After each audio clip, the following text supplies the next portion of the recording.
All right, first thing I'll start off with just the injuries, updates on injuries. Four had a hamstring, did not return.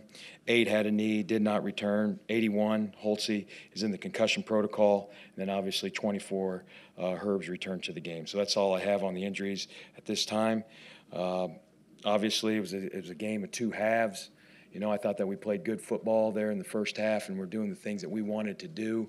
But in the second half, didn't get off the field when we needed to get off the field, and then, you got to score more touchdowns than you do field goals. So that was kind of the deal. We got to regroup.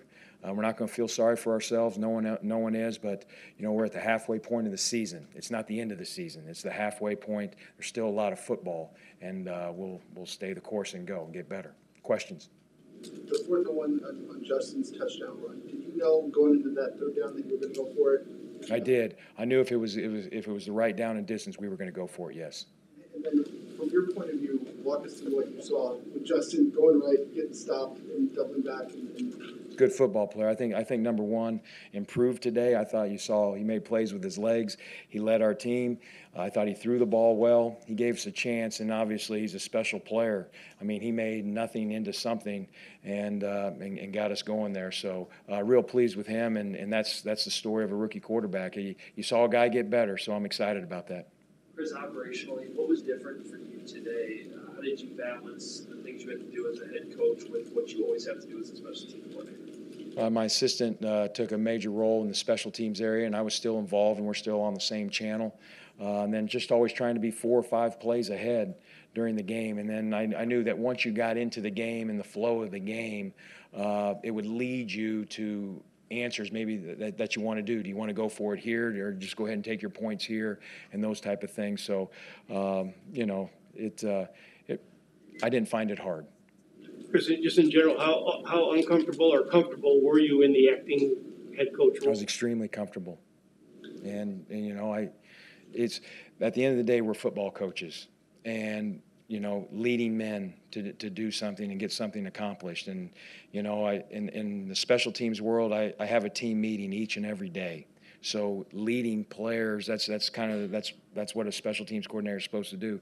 This just happened that you picked up the offense and the defense with it, and that's the part of it. Did you coach this game as if Matt were the head coach in Matt's vision, or did you put your own spin on things as a head coach? No, Coach and I talked a lot. Obviously throughout the week, but he said, put your spin on it and you'll know what to do. You'll have the feel of the game, because I will say this. I mean, there's analytics, and you do listen to analytics and those type of things, but at the end of the day, there's a gut feeling. I mean, you're going down a river, and you have to figure out, hey, are we going to go right, or are we going to go left? And there's a lot of things that go into that you can't come up with the answer on Wednesday or Thursday. So, I thought we played the flow of the game, and like I say, at the end of the day, it was a tale of two halves. Did you talk to Matt this morning, last night? What was his message to you, and how was he best? We relayed Coach's message all throughout the week. I mean, Coach was in all the meetings. I mean, Coach.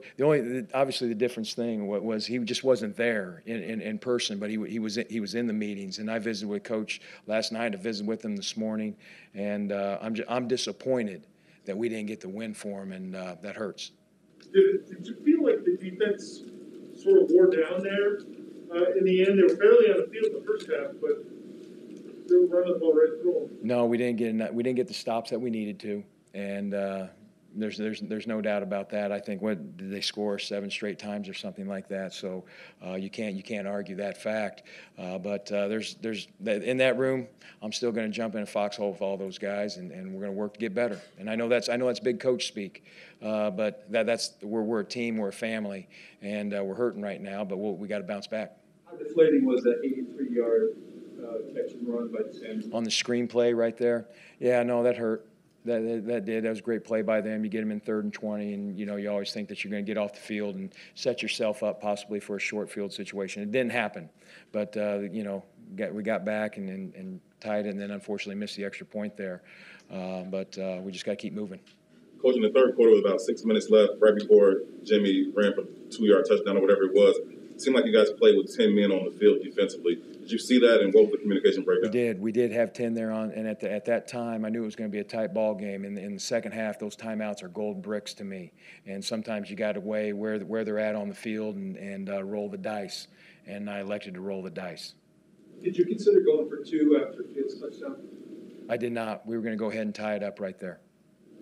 Chris, could you describe what's the situation with the offensive line? Where are they at right now, and what's the future for the offensive line? I thought they played. I thought they did a nice job. We ran the ball there. I know that when we lost, Herbs and we lost Damian, those were 2 tough losses in the backfield right there. But the thing that I was proud about those guys, and I think it really showed more so in the first half, is we would have a positive play, and if we had a negative play, we regrouped and we went on to the next one and just kept kind of chopping wood.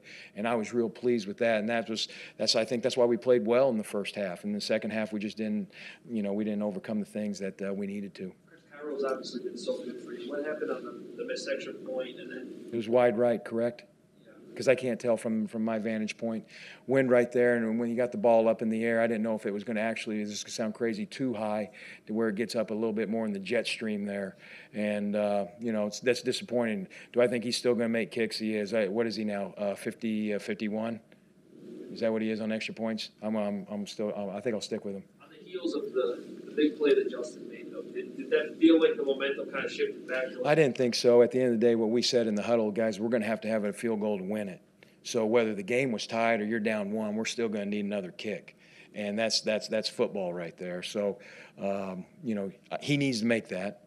But at the same time, we were going to have to make another play in order to win the football game. Looking back, is there anything that stands out to you that you wish you would have done differently in this game? No, at the end of the day, you always want to score more touchdowns than you do field goals. And I think that's what, is what it comes down to. Chris, Doug Borum started after getting only 3 practices. I realize you're the special teams guy and kind of forced in this role, but could you discuss what went into that decision? Well, he had a great week of practice. He got out there and practiced on Wednesday, and we wanted to see where he was at, and he just kept kind of getting better each and every day. So, we felt comfortable with him playing, and, and I'm sure he's had some good plays out there, and I'm sure there's going to be some plays that he wants back, but we'll just have to look at the tape on that and evaluate that and then go from there.